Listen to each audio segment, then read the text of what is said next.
थोड़ा बहुत दर्द होने लगा।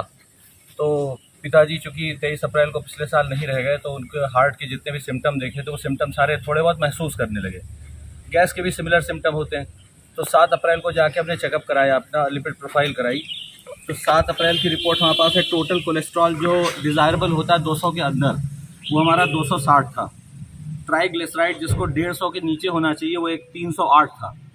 एलडीएल कोलेस्ट्रॉल जो 100 के अंदर होना चाहिए 151 था। वीएलडीएल कोलेस्ट्रॉल जो 61.6 होना चाहिए, 10 से 35 के बीच में होना चाहिए मिलीग्राम पर डेसीलीटर, ये 61.6 था। Total cholesterol slash HDL ratio 5.53 था, ये होना चाहिए आपका 3 के अंदर।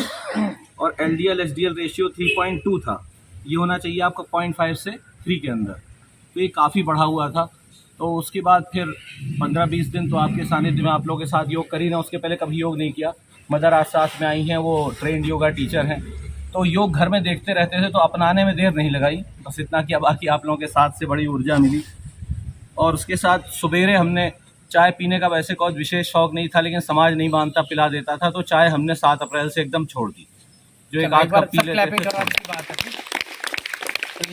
दूसरी चीज़, हमने अपना खाना एकदम तौला, लगभग कि कितना हम खाते हैं उसका हमने 75 से 80% फल कर दिया। क्योंकि 3 तरीके की चीज़ें आप खाते हैं, एक होती है जीवित कोशिका, एक होती है मृत कोशिका, और एक होती है हत्या की हुई कोशिका। जीवित कोशिका होती है आपकी फल, सलाद, सब्जी। मृत कोशिका उसको भी कह सकते हैं जिसे आप पका के भून के खाते हैं, जिसमें आपका स्पेशली जंक फूड आ जाता है, जैसे पिज़्ज़ा है, बर्गर है, या कोई चीज़ जिसमें प्रिजर्वेटिव डाल दिया गया है। तीसरी चीज़ हत्या की हुई कोशिका क्या होती है, जैसे आप मीट, मछली, मुर्गा ये खा लेते हैं, उसके भी इमोशन होते हैं। आप अगर बिना पकड़े बकरा काट के दिखा दीजिए, मुर्गा काट के दिखा दीजिए, तो मान जाओ, दौड़ाना पड़ेगा, ज़बरदस्ती करनी पड़ेगी, तो उसके भी इमोशन और उसकी निगेटिविटी फैल जाती है। तो 80% हमने हिस्सा अपने भोजन का कर दिया, सलाद और सब्जी कच्ची।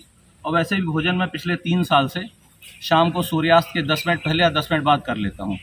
लेकिन चूंकि पिताजी की मृत्यु पिछले साल 23 अप्रैल को हो गई, उसके बाद उनके कोर्ट का भी काम, हम केमिस्ट्री के भी हैं, ऑनलाइन हम पढ़ाते भी हैं उसको, प्लस हम ये सब काम छोड़ के लगभग नेचर फार्मिंग में आ गए थे, गांव पे करवा रहे हैं, प्राकृतिक कृषि का काम करा रहे हैं। तो उसमें सब में इतना उलझ गए कि 1 साल में थोड़ा जीवन अनियमित हो गया, खाना नहीं छोड़ा शाम को, उसी की वजह से कोलेस्ट्रॉल बढ़ा था।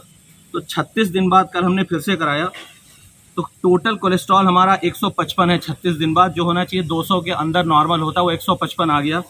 तो 36 दिन पहले 260 था, अब 155 है। ट्राइग्लिसराइड हमारा 308 था, अब 158 है। 150 तक ही नॉर्मल होता है, 2-4 पॉइंट ज़्यादा है। एलडीएल कोलेस्ट्रॉल जो हमारा 151 था 7 अप्रैल को, वो 13 मई को 80 हो गया, ये नॉर्मल होता है 100 के अंदर।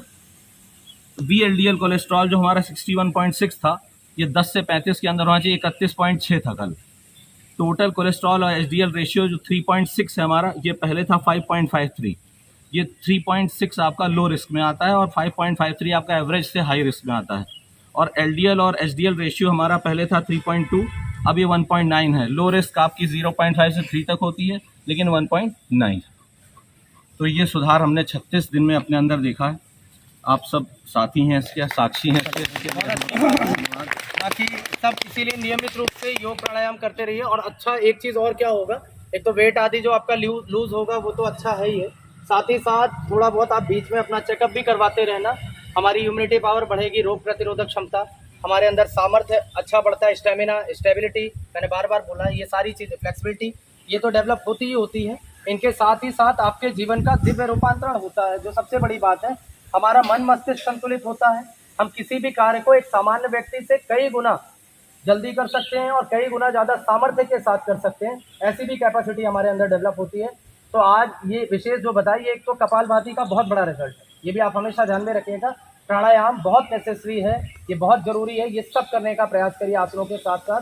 तो एक बार मैं विवेक भैया को भी शुभकामनाएं देता हूँ, अच्छी बात है।